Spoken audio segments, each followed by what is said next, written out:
Hello, friends, and welcome to a brand new episode of Discourse in Magic. My name is Jonah Babbins, and in this episode, we sit down with Ray Anderson. I met Ray out in Austin at the place where he's been performing for 25 plus years, which is called Esther's Follies. And Esther's Follies is really hard to describe. There's comedy, there's music, there's magic, it's kind of like SNL with magic, but live in Austin and better. So it was an incredible show. When I asked him then to be on the podcast, he said yes, but little did I know that he was on the front cover of Vanish magazine as well as being on a few other podcasts. So I gave it some time, let the whole world find out about who he is before we dove extra deep, and we had a whole bunch of fun, a lot of secrets to live entertainment, building your character, building your show, and much, much more. I think you're going to love the episode. Here it is with Ray Anderson.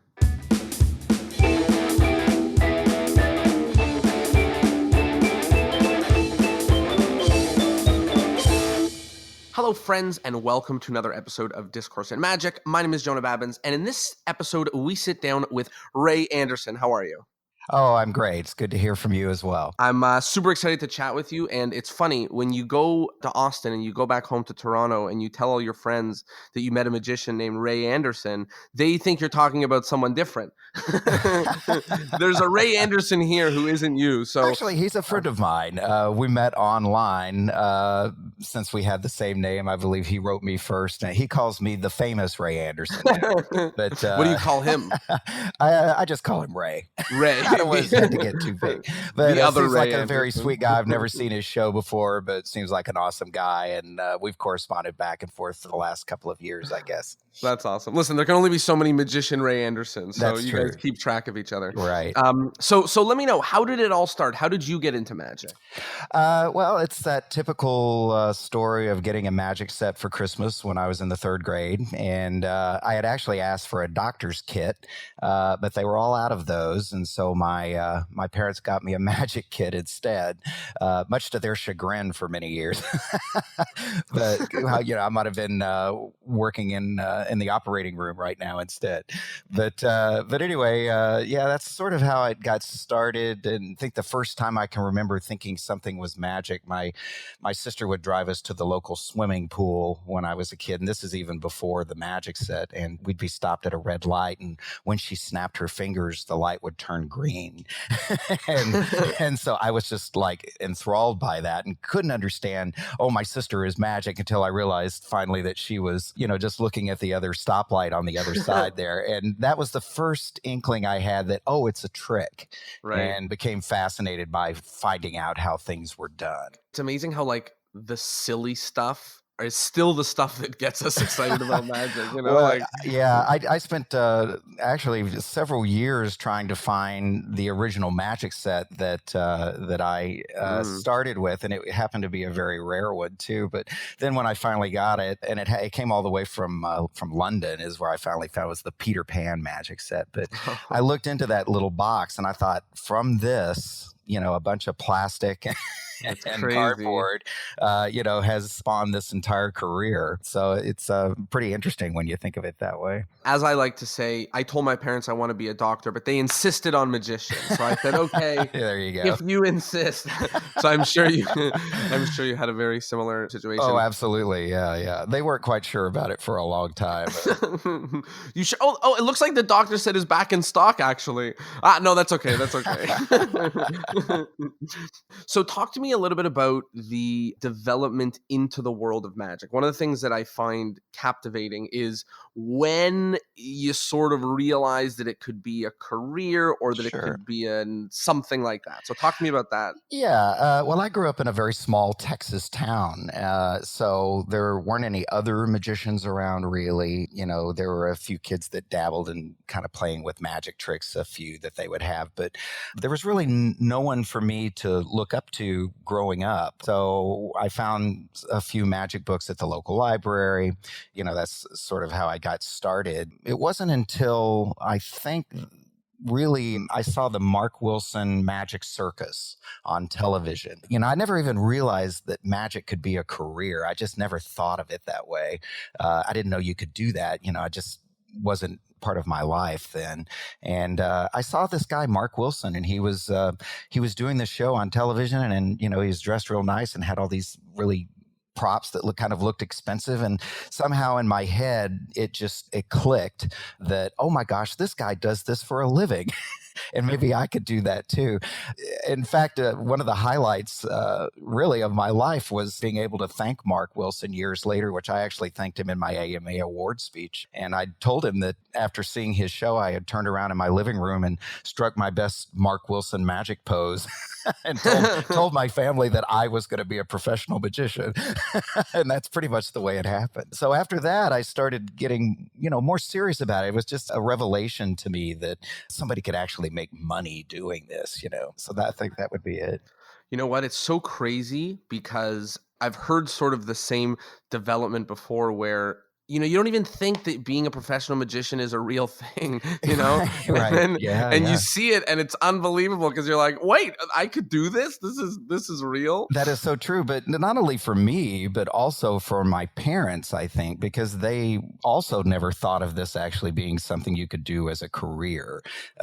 So it wasn't just a revelation for me, but, for my mom and my dad. Like, look, Mom, look, you can be a magician. Right. But then, of course, you realize how incredibly hard that is, too.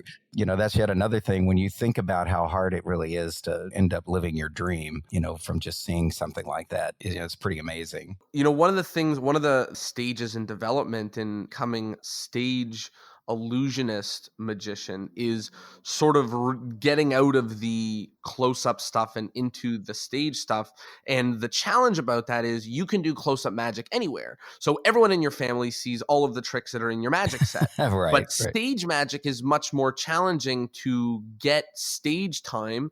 And, as we know, magicians end up in places like comedy clubs and variety shows and maybe places that they should be, but also places that maybe they stick out like a sore thumb. And that happens until we find a home or a place that we can perform on stage. So talk to me about the journey of why you moved a little bit to stage magic and how you were able to pull that off. I naturally gravitated to stage magic really at an early age. I knew that that's what it was that I wanted to do. I'd always really enjoyed watching movies and live performance. I was very interested in dance and theater. So I knew that eventually that was where I was headed. But, as you say, it's not easy to be able to bring that all together that young. I mean, unless your parents are rich, which mine were not, you're not working with illusions or anything like that. But I was doing close-up magic for a long time, and, the typical stand-up type magic shows,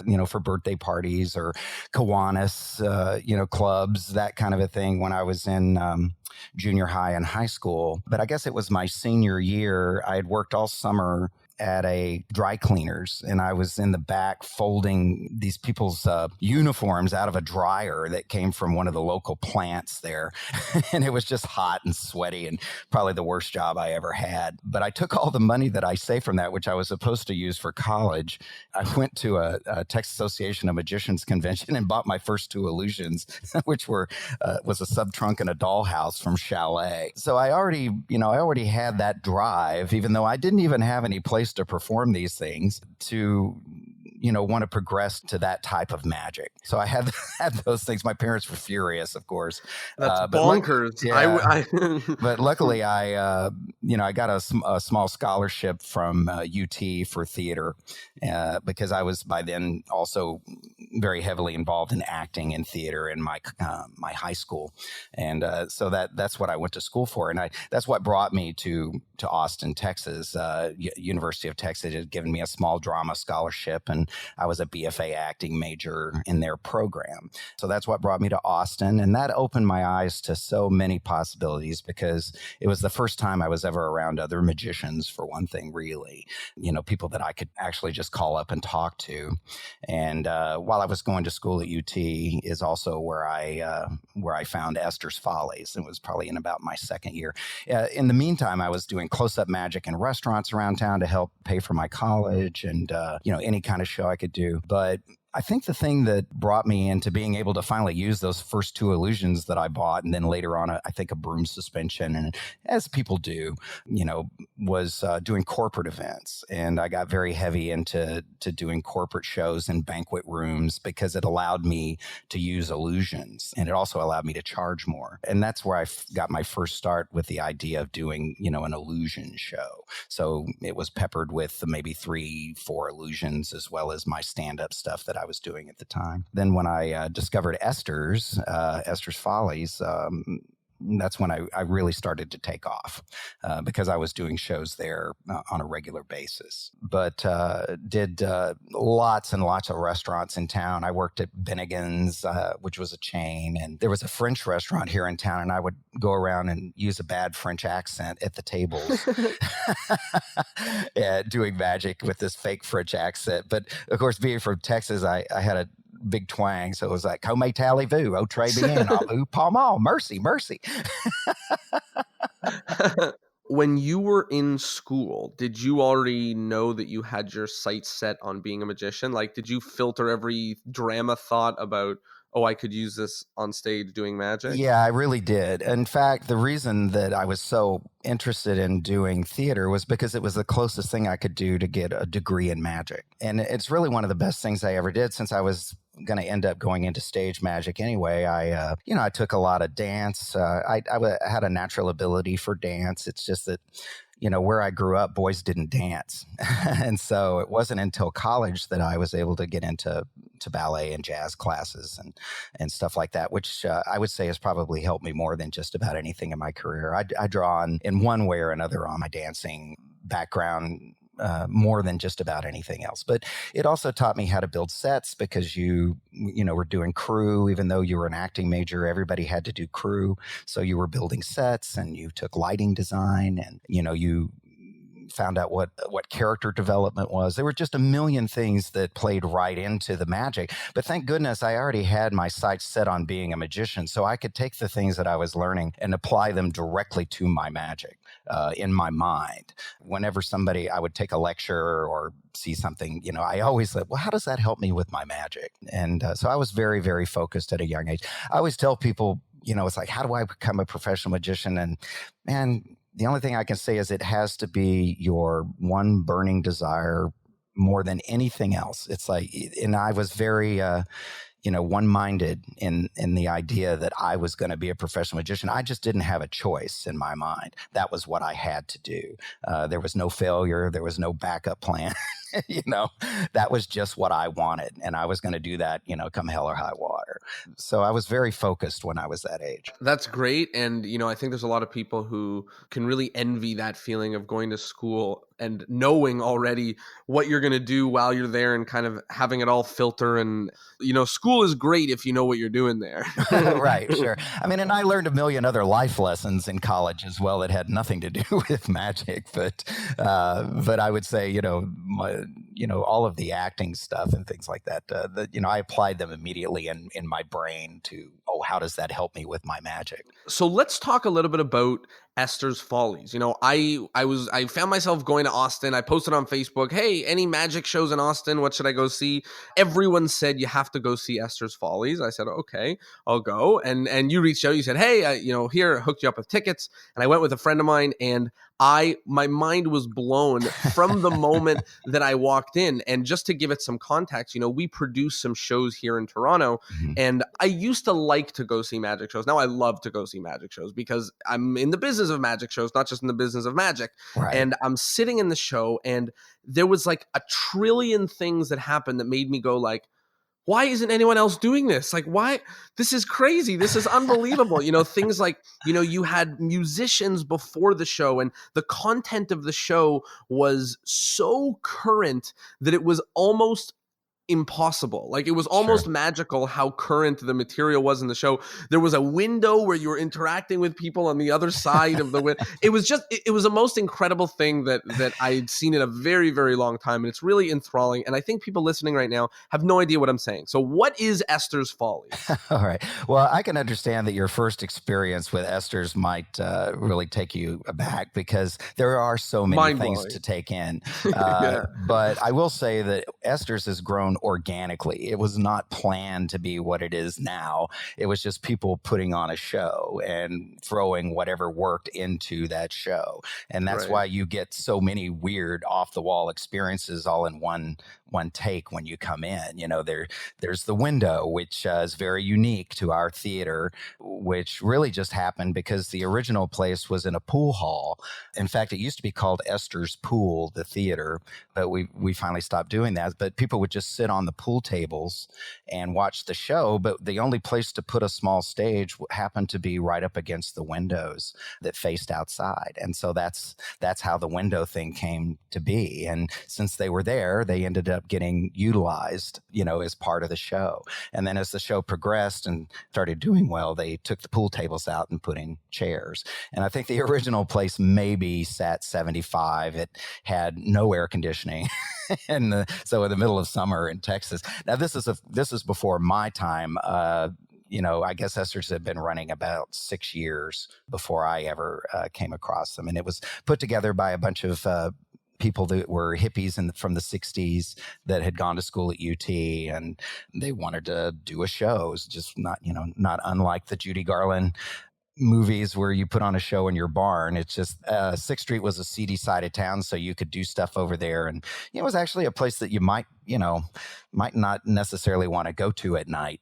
But that was the only place, that they could afford to start to do something like this. And when I came along, which was in about the 6th year, it had actually turned into a real show. But before that, I think it had been more of the cast rotated depending on who happened to come in that night, and anything went, and they passed the hat in the early days and stuff like that. But by the time I had shown up, it was an actual, sort of show with a regular cast. And I started at the original theater about 3 or 4 months before it burned down. But I'm so glad that I got to see, the original place, like I said, during my 2nd year of college. But I had to sneak in to work in because there was a rule at UT that you could not work any outside shows or things like that. So I would have to sneak over there to work at Esther's and try to keep it on the down low. So I didn't get in trouble with my UT professors. But actually got in there from a guy named Mario Lorenz, who is a wonderful juggler still around. And Mario was their variety act. They typically had one variety act in the show, sometimes two. And Mario was sort of tired of being there. And so he and I had become friends just from hanging out, doing magic and him juggling for different shows around town. And he said, "You might really like this place." So he invited me to come see his show. I almost didn't go because, like I said, it was a bad part of town, and I was a shielded child. So, and then when I got there, the original place, you had to enter through the alleyway. So not only was I in a bad part of town, but oh no, but here, down this way. Yeah, here, they also was, "Oh, Esther, you have to here. go down the alley." And so, oh man, so I was nervous. And actually, the original place is now only maybe 3 doors down from where we are now. Oh, wow. But you turn that corner, you went down the alleyway, and then all of a sudden there were these sort of well-heeled people dressed kind of nice, like standing in line to get into this place. Esther's was always sort of the in place to be, sort of like a happening. And so I hopped in line and went in and saw the show and just fell in love with it immediately. And the humor and everything was right up my alley. And so Mario introduced me to Michael, who's the producer and owner of the show, along with his wife, Shannon. And he was sort of like, "Well, why don't you come next week and do something?" It was just that casual. or if they needed somebody. "Oh, I like the show. Why don't you be in it?" Yeah, Wait, right. what? You'd never see me work or anything like that. And I found out later, too, like you might be a door worker one week, and then the next thing you know, you might be in the cast. So, if they needed a body because there was an extra character or something, and, you might be incorporated into the show. And then if you do well, you might end up having a job. So it was very free and easy back in the day. And, I was just lucky. Talk to me about the structure of the show. So you've got magic, you've got sort of famous bits or long running things you've Right. got going, and then current things that all shuffle in and out. So talk to me about that. Right. Well, I'll start with the magic. The magic in our current show and the way it has been for a number of years is sort of the spine of the show. So the magic is dispersed throughout the show in 7 different sets. And in between that are a couple of maybe 2 or 3 classic bits. You have Patsy Cline, which is Shannon's signature piece where she sings "I've Got These Little Things" and pulls things out of her dress. Right. And I or remember. she might be, doing the maxi craft thing, which is crafts made with maxi pads and panty liners at the end of the show. So you have 2 or 3 things that are classics, and those are also sort of, put in there. And then you have current events, which oftentimes is either about politics or celebrities. And we stay very, very current. It's not uncommon for something to happen on a Tuesday and have it in the show by Thursday. And that could even mean a complete song about the thing, because we do musical parody as well. So that's sort of what rounds it all out.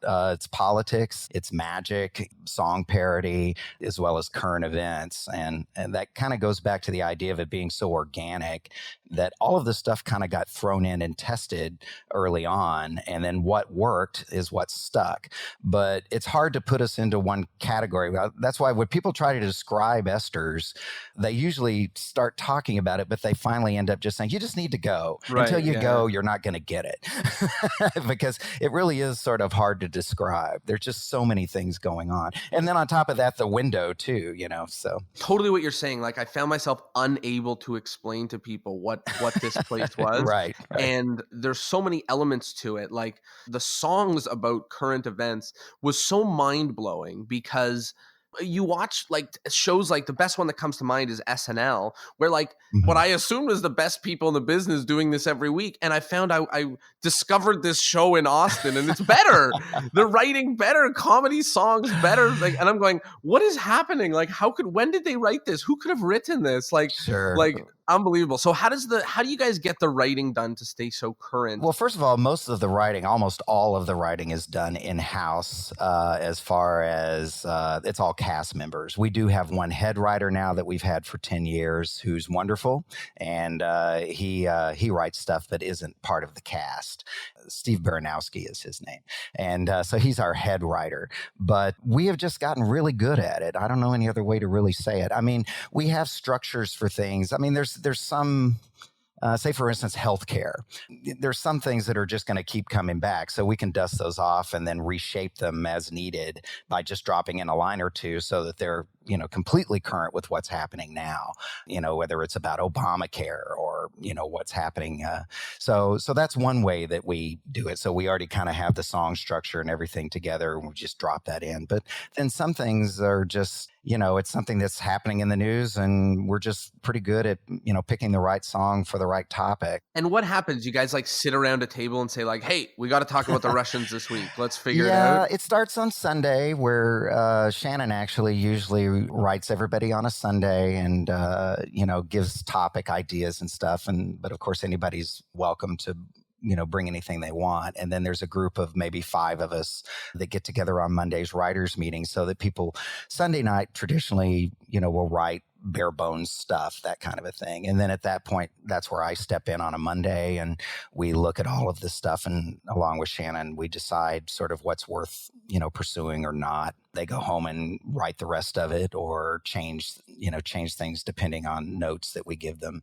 And then on Tuesday, which is our first rehearsal of the week, is when I would either, choreograph or direct a sketch or something and put it up on its legs, see if it looks like it might work or not. And that's sort of how we've always done it. Then Wednesday is polishing, Thursday is show, but we also do an hour-long rehearsal before shows on Thursday and Friday so that we can fine-tune anything that maybe has done well on Thursday but just needs a little tweak. Then on Friday, we take another look at it, or Thursday, if it's something brand new, we get it in our heads right before it goes on so that we can remember all the lines. And then we kind of go from there. But it's just a system that has really worked for us. We're very open-minded about anybody has ideas. They're welcome to just shout those out. So our rehearsals are very democratic in that way. I guess one of the things that surprised me most is when I produce and also see magic shows or variety shows, the producers and the organizers of the shows bring people together who already do the thing that they do. And maybe they'll say, hey, do this, do this, do this. But it's obviously much, much more challenging and demanding to come up with new material every single week and test it and create it and write it and everything in a short week-long thing. You know, when I left the show, one of the feelings that I had for myself is, boy, am I lazy. Like, I was like, what am I doing? You know, like, I feel, you know, magicians talk about their act. They say it's taken 7 years to build this trick. You know, I've been working Right. on it for a decade. And I go, and you guys wrote a song that must have been, you couldn't have worked on it for longer than a week. Right, And it's right. hysterical. And I'm Yeah, like, yeah. well, what's going on here? So, Well, since we have, we have people that return to Esther's over and over again, and so the show just has to change in order to keep those people happy. You're always going to see one thing new every week at Esther's. I can almost promise you. It's like we will put at least one new thing in almost every week. Now, of course, the magic doesn't change nearly as often, but the challenge for me is that the magic has to be, spot on. It has to be so good that you're going to want to see it again. And you're also going to want to bring your friends and have them see it again. And then as time goes by, it's just as you said, sometimes it takes a year to get a new piece in. So you just have to make sure that those pieces, fit perfectly in with the show. You're more than happy to see them over and over again. In fact, I actually have a lot of people, if I take something out, we took our fountain levitation out this last year, people were just up in arms about it. right. That was one of their favorites. So we have our regulars, but I would say 75% of our audience most of the time. In fact, I ask every night, how many first timers, and I would say 75% now. It wasn't always that way, but pretty much now is actually new people. So, Oh, wow. so there's that. So, even if a person only comes once or twice a year and say they want to bring friends, well, they want their friends to see the same thing that they saw, because they want that same feeling. So try to give that to them to a degree. But the magic, gosh, we've done, I don't even know. Over the years, a lot. So, yeah. So I like how you mentioned that you're kind of playing with both ends. One side is making sure that when people return, there's new things for them to enjoy, and so it doesn't stale it out. But also that when someone brings their friend, they want them to see what they saw. I went Right. with a friend of mine, and he said, "When my parents come to visit, I'm bringing them." And he sent me a message 6 months later. He said, "I brought them. They loved it. It was amazing." And I'm like, "Wow, that's so exciting that I got to watch that domino effect happen live. Right. Happen in front of my eyes in like a 3 or 6 month window." That's something that I really learned, through Esther's too. Word of mouth is really the best thing you can ever have about a show. Esther's doesn't really advertise at all and never has, but yet we've been incredibly successful all these years, in our 42nd year this year. But I learned that through Esther's. And I also learned the idea that people want to see sometimes the same thing through Esther's as well, because Shannon's been doing her Patsy Cline thing since the beginning of time. Yeah, that's one that they want to see over and over again. They want to share that with their friends because, Esther's does have that feeling, the same feeling that you had when you came, which is, oh, I've discovered this place. Now I want to share it with all my friends. That's just a feeling that Esther's has always had for people. They feel like they're a part of it. It's a happening. It's an in place to be, that sort of a thing. And you either know about us or you don't. It's the same way in the magic world for me. It's like you either know me and know Esther's or you don't. But most of the people that know about Esther's are the working pros and people that I've known, my whole life. And it's the working pros that are the people that know about Esther's. And it's usually the hobbyists and stuff that really don't know us very well. Yeah, well, that was what I was saying. When I came back, I was like, has anyone heard of this? And only people that were on the road were like, yeah, that's what Austin is famous for. And everyone else was like, nope, I never heard of this. Right. So it was amazing to see all the people who I trust and respect had heard of it, which was great. One of the things that we're seeing right now is we're seeing a lot of innovation in the world of public magic.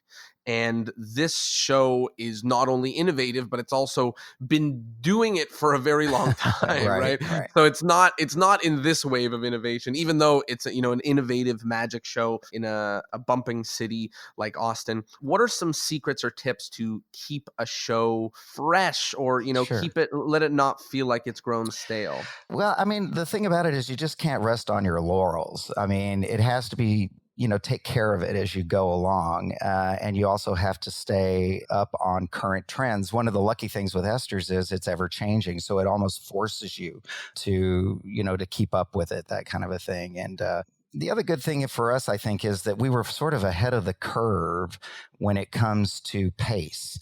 We go at a breakneck pace at Esther's. It just flies by, and it's like, oh, you don't like this one? Well, there's going to be another one in about 5 seconds on. So we were ahead of the curve there, and everything goes so much faster these days. But I think we were doing that long before anyone else. So in some ways, I feel like everybody's sort of caught up to us. Nothing usually lasts. Yeah, that's what I mean. Like you guys did the innovative live magic theater thing a lot earlier than this big boom. But then, coming. on the same token, I mean, even though we were ahead of the game on that part, it's like we do have to be aware of changing trends and stuff too. It's like I see a lot of magicians grappling with their material, especially older magicians that have been performing for a long time that don't want to change their act, but social standards have changed. And it's like, you just have to, give up the ghost and try something new. It's like, if you sit around and you say, best and that's it, then I think you're going to get left behind and you're going to look pretty stale. So we try to stay up, on that kind of a thing as well. So whether it's writing or keeping new or staying fresh or comedy or whatever, what do you recommend to somebody who is feeling that feeling? Maybe like, oh, I'm so tired of doing my material. And does it mean that they should scrap it all and start again? Or does it mean that maybe they just have to spice it up a little bit and, read a newspaper and then put a joke in there? What how do you think somebody can liven up their magic? Well, I don't think nobody ever needs to throw everything out. That's ridiculous. It's like if you have a particular routine or something that you really like, but maybe it's a little dated as far as maybe your references, if you're doing comedy and, you're still using old references from the 80s or the 90s or something, that, it's like you need to freshen those up. But I would say the smartest thing you can do is go out and see other forms of entertainment. Don't just stick with watching magic acts. Don't just say, oh, well, I need to freshen up my act, so I'm going to go see what the other magicians are doing. That's not it at all. It's like stay up with current events and go see other types of theater and listen to different types of music that are up and coming and things to inspire you to, to move your act forward. Is that just don't get stagnant. I think the worst thing that I see from most magicians when I talk to them that have kind of become stagnant is that they think they know best. And maybe the best thing you can do is realize that you don't always know best. And that's not a bad thing, that you don't always know best. It's like what that does is it encourages you to go out and learn about new things and, rather than just kind of sitting on your laurels, resting on your laurels. And what you said before about like, you might have to update your material, which is you might have known best when you wrote it 15 years ago. Right. And now it's not the best. And I agree with that. I think it's awesome. You find that especially with comedy magicians a lot of times. It's like that's, I think, one of the hardest things for them sometimes to do is because they've always gotten laughs off of a particular bit, say, or something like that. And even though the laugh's not as good as it was when you first did it, it still gets a bit of a laugh. And so you want to hold on to that. And as a comedian, I understand that completely. But boys, sometimes it's just time to let it go. Totally. Like when you get to the point where you're offending half the crowd and making the other half laugh, I think maybe that's the or never mind that. I recently saw a comedy performer who made a joke about something that was in pop culture 30 years ago. Like it was literally before I was born, and I had to look to the people next to me and say, like, what is he talking about? like I had to Google the incident just to get the joke. Just I was to get like, the reference, right? Yeah, exactly. I have to be careful of that myself sometimes, just on references though, because I'm getting up there. So I thought, well, when did this happen exactly? I'll write something new that has an old reference sometimes. It's like, oh, nobody's going to know what that is. One of the things that was really cool about the magic in the show is it was the first time that I had seen grand illusions on a small stage, Yeah, and yeah. it really intimate for grand illusions, which I think added a lot, because one of the Mhm. things that deters people, I mean, or even just deters me from these big illusions, is you feel like distance plays a big role in Right. not knowing how the secret. You're like, Mhm. where's the girl? I don't know. It's a big stage. Like, she could be anywhere. Right. And sitting in the front three rows and watching someone not be on the other side of the curtain that you put them, or levitating, you're like, you're blinking your eyes, like like it's right in front of you, right? So Yeah, talk to me about that and the decision to not do more parlor style stuff, because it sure. would be easy to do parlor stuff. Part of it is, like I said from early on, I was very interested in doing illusions. And I'm glad you asked this, because I'm always surprised that more illusionists don't do an or more intimate setting. You're absolutely right. Seeing these illusions done right in front of your nose, and it's not easy to do sometimes, and sometimes we even have the window open behind us, Yeah. and stuff. So but if you pay attention to detail, you can get it done. And I will say, I think it's the best impact you can get for an illusion is doing it in an intimate setting. The reason that we've continued on with the illusion is because we've had success with it. I could have gone a different way and done more stand up or talk or parlor type magic, that kind of a thing, but the illusions just really worked for us very early on. And it also adds a bit of, this is what Jim Steinmeier called legitimacy to the show, because the magic has more of a upscale, oh, there's some money in this Right. kind of a thing, Right. but adds legitimacy to the show being a real show. It adds its own thing to that. Granted, I do about a 10-minute set that's with audience participation and stuff, and a few manipulation things, but we always have at least 4 or 5 illusions in the show, and I really believe that doing illusions up close like that is the best way to go. It's funny, in the old days, a lot of magicians did do that. There was a famous magician here in Texas called Willard the Wizard, who traveled around in tents and did his show in tents, and he would go to these small towns and do big illusions on this small stage inside of a giant circus tent. It was very, very well received. So it's happened in the past. I think it's just something that we've lost. It was a natural for me, really more out of necessity than anything else. It's like going back to the organic thing about Esther's. It's like, well, we tried a few big illusions, they really worked, and so that's what we went with. It wasn't some grand scheme. Totally. And how long have you been there? 35 years for me since I first stepped on the Esther 35 stage. years. Yeah, that now Wow. I've been gone and back a few times. I did comedy clubs in the 80s, some, and other things, but I've probably been, geez, 27 years solid there, at least that long. Yeah.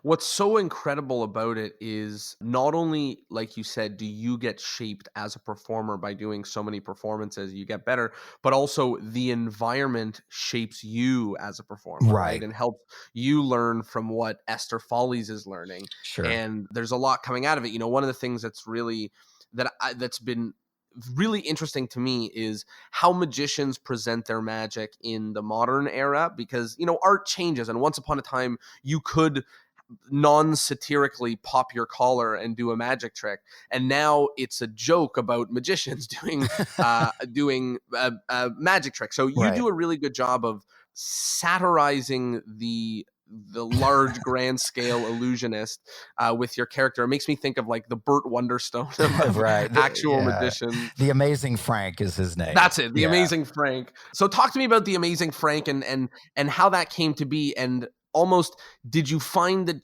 trying it without it didn't really work, or were you always Frank? Well, Frank came along. It was the brainchild of a lady named Margaret Wiley, who was part of the show, who was Amazing Frank's first assistant.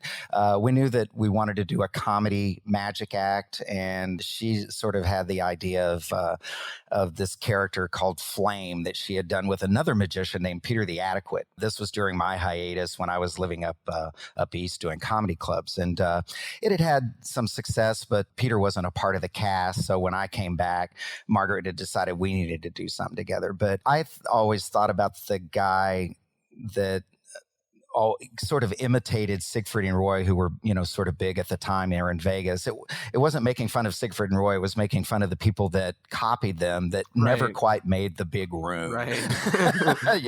And there were a lot of those back in the day. So, they had the big cod piece and the hair. I always call it big hair for the big room. And, or Siegfried and Roy's love child, I always said, that's the amazing Frank. But he was sort of came out of all of that. I'd been to Vegas that recently when we were talking about doing this, and then we got together. And Margaret had a different idea, but I just thought this was it, and so that's what we ended up going with. Over the years, Frank has developed, but he's always been this guy who kind of gets it in the end. It's like he's a womanizer, and you can tell, he and his assistant got something going on, but he always ends up getting it in the end. But the best part of Frank is he allows me to do tricks that I might not otherwise do as part of my own personality. I've never been one to like illusions where you put a girl in a basket and stick a bunch of swords in. It's like, what is your motivation for that? I just never got it. But, for some people that's fine, but not for me, and not for my personality on stage. So I was able to start doing tricks like that as the amazing Frank, which he is perfectly suited for. It's like, of course he does that. He's a misogynist. It's like it gives you your reason. So I was able to then divert tricks like sawing in half and things like that, to Frank. And like I said, he always sort of gets it in the end. Even though the girl gets sawed in half, he's the one that ends up looking kind of foolish by the end. And so that's part of the reason why he has stayed all these years, and he's become my alter ego. I was going to say, did you find yourself arriving at a whole new side of things when you made Frank? It must be like being a whole new magician. It was amazing. Well, first of all, Frank was a big hit from the very, very beginning. That gives you a reason to start wanting to put a little time and effort into what it is that you're doing. And I would have to admit that Frank really was all hair and costume when I first started. I hadn't really thought much about the character, but he looked the part, and I sort of grew into that part through the tight pants and the jackets and the hair. And it took me about a year for that to start thinking, well, what would Frank do? And then it became, a completely separate character, that I thought about what it is that he would do. And it opened up a million doors for me, because, I was able to start thinking about other illusions that I would never do on my own or pick for myself that I could do with Frank. And, he's endeared himself over the years to our audiences. It's like they love Frank. His best, he's had maybe six different versions of Frank over the years. So he's had different tricks, but it all kind of plays on the same theme, but we'll change the illusions over the years. And right now what I'm doing is sort of a best of thing. I'm going back and looking at some of the illusions that I've done in the past and dusting those off, but putting a new face on them or changing them. So I'm sort of doing a best of show, or getting ready to. So Frank is... his best one ever was the thin sawing illusion. And you can find that actually online. It's one of the few things that I've put online. But anyway, we dusted that off and started doing it with a clearly impossible illusion sawing that's done with the windows open. It's like he's always changing too, just like the rest of the show. It's like there's always something new going on. But this is an old thing that we've dusted off and made new again.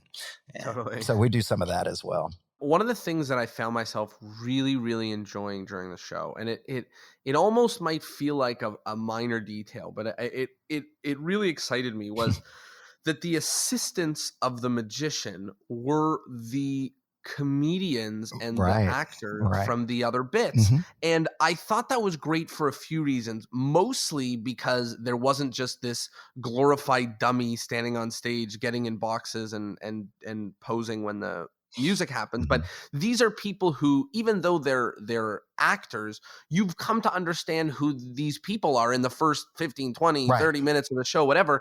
And now when they're interacting with you as a magician, they're a whole character, they're a whole person, which was so exciting to see, because it was one of those things which made it not feel like a variety show, but felt like an entire show put to it feels like everything's sort of come together. It's not like part of the show happens and then there's the magic. And then the magician comes out and then they go back. Which I'm sure you've seen that a million times. Like Oh, of you'll have a course. magician in a show that does two sets, one in the first act and one in the second. And it's like the whole thing comes to a grinding halt, and then he comes out and does his thing, and then the rest of the show starts back up. Of course, I brought it up earlier when I mentioned, like that magicians don't really have homes places. When they go to a comedy club, like you can feel it.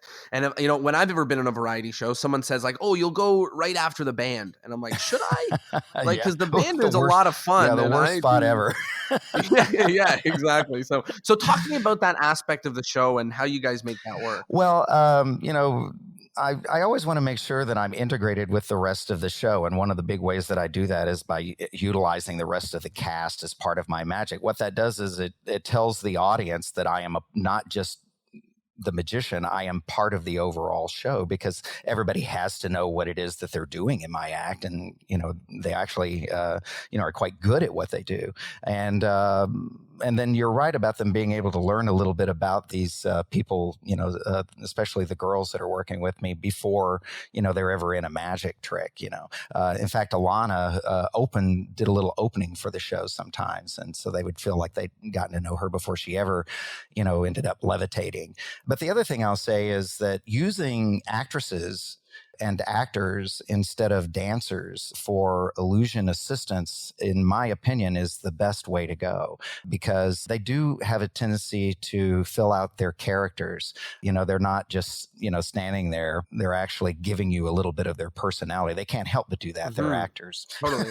So, And so I and think and, that and I thought that helps. part was amazing. I Oh, thought that part added a absolutely. lot. Absolutely. Yeah. And the other good thing is that, there's a give and take. Like I said, it's very democratic at Esther's. And so everybody has, they can say what they want about the magic as well in rehearsals and stuff. Or if one of the actresses that I'm working with has an idea, her idea is just as valid as mine or anyone else's. And keeping that open line of communication is very important.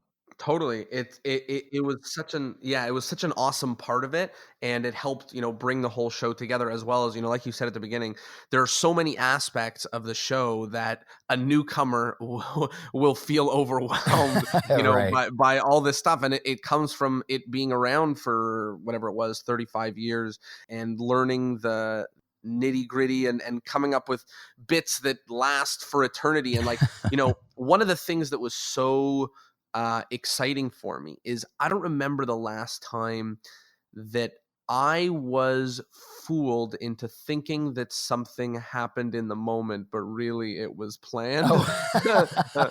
and there was like 3 or 4 instances of that where, like, afterwards you and I were talking about the show and you're like, "Oh, that guy, oh, that's Greg, like he's a part of it." And I was like, "What? Right. What do you mean that's Greg?" Well, yeah. And it happened a few times. So talk to me about that and how you guys keep that so fresh. Well, I don't want to give too much away in case anybody has not seen the show that wants to come, but we have a few, what would you call them, ringers. They're not in the audience. Like, I don't utilize them as, in the magic and the way as getting the magic done, but you might see 1 or 2 people outside the window that are extra special.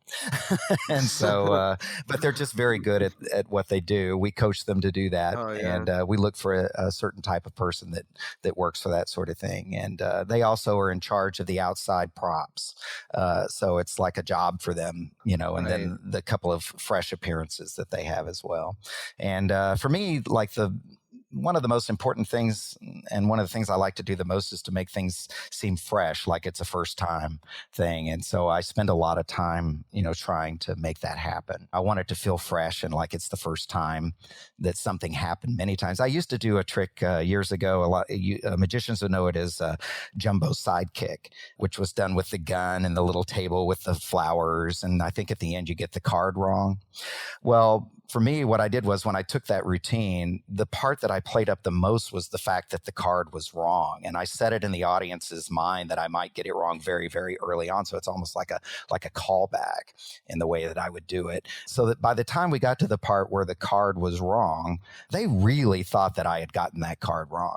And like, you could not convince them otherwise. And, so I spent a lot of time trying to figure out how to make that happen.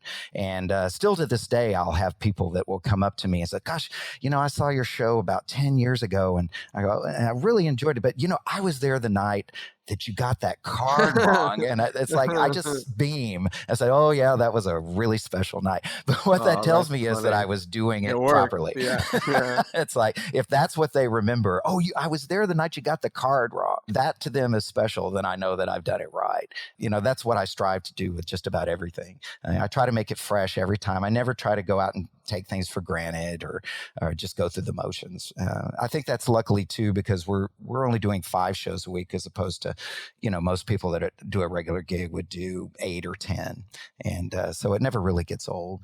And, it's great. And I know we mentioned already, but just to reiterate it, it's great to trade doing more shows for sitting around and working on the material in the shows. Right. Like what a great trade to make those Thursday, Friday, Saturday shows so much better, that you've got people writing every week and tweaking every week and coming up with new bits and new ideas. And that's what keeps the show fresh and makes it so memorable and so enthralling. Yeah, I think that even adding one more show, I mean, we could easily do like a Sunday matinee or a Saturday matinee or something like that. I just don't think would work for us. I think it would become a bit more of a grind, because we do spend so much time on the other half, which is the writing and stuff. And it's a nice balance for us. It's always worked. I think we used to do years and years and years ago, like 3 shows on a Saturday night, but it was just, too much. So, yeah, we live if you know anything about Austin, we have a great laid back lifestyle here, and it fits right in with the way people like to live their lives here in Austin, I think. Well, it's unbelievable. It's incredible. It's a fresh show. I'm excited to go back. We'll talk about it shortly. Before we get into the wrap-up questions, just one more thing to ask, which is, you mentioned that the show mostly sells out by word of mouth. And everyone who you're talking about on the show are people who are writers or actors or improvisers or magicians or assistants. Or do you guys just cross your fingers and hope the tickets sell out to the next week? Like, what's going on? Well, we've just always really been fortunate, Jonah. Like, ever since I've ever been there, I can only think of one time where things were so slow that, we got a little worried. And that was after 9/11, because nobody just wanted to laugh. And, the whole country was pretty sad. So, yeah, so that's the only time that I can ever remember where we thought, oh, gosh, is anybody really going to come? And, we have our highs and lows throughout the year. It used to be summers were slow, but they're not anymore. Austin has grown. Esther's has grown. We get more of a tourist crowd now. So it's been great. But, we have a few slow nights. Like, we're getting ready to come into September here, where everybody goes back to school. And so for the first 2 weeks, maybe, the second show on Friday night might not sell out, that kind of a thing. But we've always just been very fortunate. Yeah, that's right. So we have a slower times, just like anything else. But I think by keeping the shows at 5 a week too, that helps. We seat 280 in our theater, which to me is like the perfect size, about 280 people, because you can emote to the back of the room and they'll feel like they still know you. Sometimes you get anything past that, it becomes a little bit harder. But I think we've just been very fortunate all these years to have that. I think in the end we thought that the way Esther's would end would be that people just stopped coming, but now I don't think so anymore. I think we'll just have to pick our time.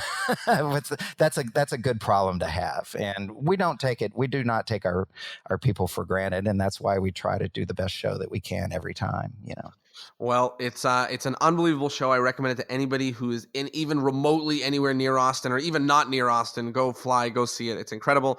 Now we are at the point where we have a wrap-up question. So a few final questions about the world of magic. So the first is, what is something in magic in the 2019 world that you like, and something going on that you don't like? Let's see. I'm fascinated, and I like the idea that people are doing more stand-up type magic. in the world. It's like I like seeing young people that are doing things that are a little bit different in style than they have been in the past, and that's more of this stand-up type magic. It sort of was a lost art for a while. I felt like people did it some, but they weren't very good at it. But I see that young people these days are really good at it. I see a lot of really, really great magicians out there doing, really interesting stuff. Trig comes to mind, Trig Watson. Do you know him out of Dallas? But, a lot of these guys are up and comers. They're doing a lot of cruise ships. They're doing a lot of, the types of venues that support that sort of thing. And I like seeing that. And I would guess the thing that I don't like about magic would be the resistance to change. I see that there's still a lot of resistance out there to change. I wish that wasn't it wasn't such a hard slog, say, for instance, for female magicians or, that type of thing. Yeah, I'd like to see it even more open. The next section is called The Endless Chain. So in order to keep the podcast going on for eternity, each guest is asked to recommend another guest who must be on the show. What magician must we have on the show? Oh, gosh, I would probably say Nick Lewin would be a good get. Oh, great. Do you know Nick? Great. Yep, I know who that is, and we haven't had him. And he happens to be, he lives here in Austin now. He's been a godsend. It's been so great to have him. He's been here for about 5 years now. And sometimes out in the magical wilderness and there's nobody to talk to, all of a sudden somebody shows up that knows all the same people you do, and you get along with them great. And that would be Nick Lewin. And Nick is a great example of someone that's constantly upgrading their material and stuff we were talking about. He would be a great interview, and he's done it all. I mean, he's worked in Vegas, he's done comedy clubs, he's worked the ships. There's not much that he hasn't done. Side note: is there a big magic community in Austin? The magic community is growing somewhat. There's a big group of people that are part of the International Brotherhood of Magicians group. They have rings here and assemblies, and there's also, I think, a small group of university students that have a magic club, but. There are some professional magicians here. Most of them are on the road a lot of the time. There's C.J. Johnson, who is actually does hypnosis now, but also does a magic show. There's Cody Fisher, who's created a lot of great magic over the years. So there's Brad Henderson. Brad, you might know from... I think he reviews things in Genie magazine for stuff like that. And Brad's a wonderful guy to know.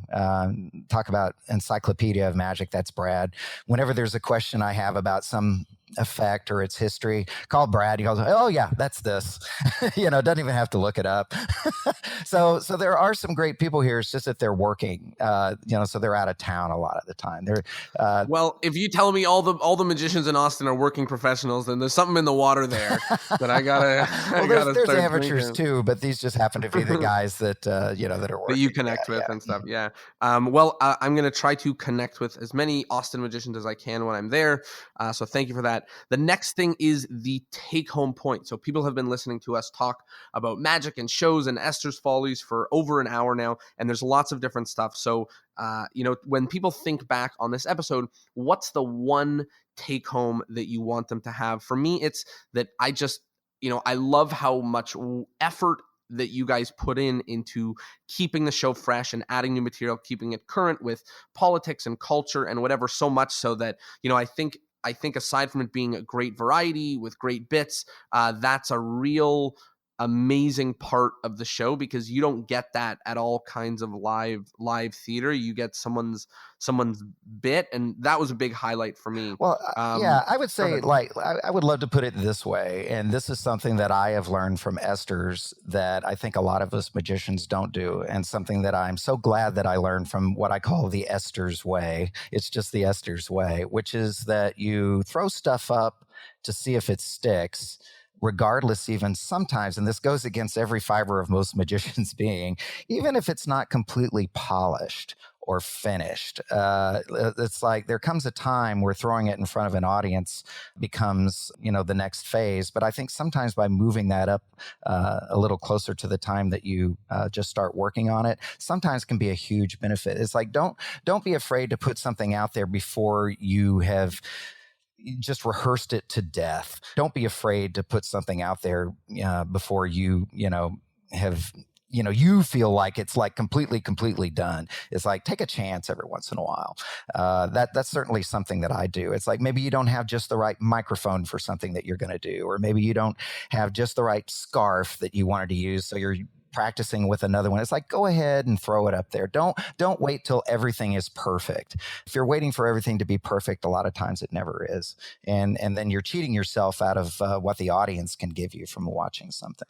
I love it. I love it. Unbelievable advice. The last thing is plugs. And like you said, when you work at the same place for 30 years, you only have one thing to share, right? Sure. One thing to plug, which is to go to Esther's Follies. So I cannot recommend enough for people to go check out Esther's Follies. Where can people go to get tickets and find out? Sure. Well, you can buy tickets online. Just go to estersfollies.com, or if you ever happen to find your way toward Austin, Texas, you can look up, things to do online, and we're always right at the top of the heap there. And number one. Yeah. And our shows are, again, it's a little different for us. They're on Thursdays, Fridays, and Saturday nights. So you have to kind of think about how that works into your schedule. We're dark those other nights. So, if you want to see our show, it has to be on a Thursday, Friday, or Saturday. Well, I will say that you should definitely work it into your schedule. I'm going back to Austin, very excited to go back and see another show and have more fun. And with that, Ray, thank you so much for joining me on this Thank you for episode. having me, Jonah. This was a pleasure. Loads of fun. So thank you. And of course, a big thank you to everybody who listened and joined us for another episode, learned a little more about the world of magic. And as always, I will see you next Thursday. Peace.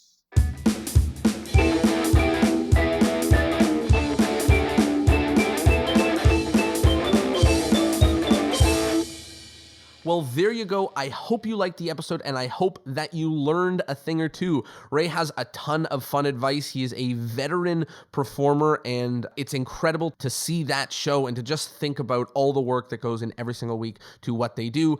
I will mention once again, I'm going to be in Austin in the middle of September, so if you live near, in, and around Austin, please let me know. I would love to meet up, say hello, and go see this show together so you can have some fun with me. Thank you all, as always, for being here. And I'll see you Thursday. Oh yeah, don't forget to share this episode with people. I think the world will like this one. Oh, and all of them. Share all the episodes. Peace.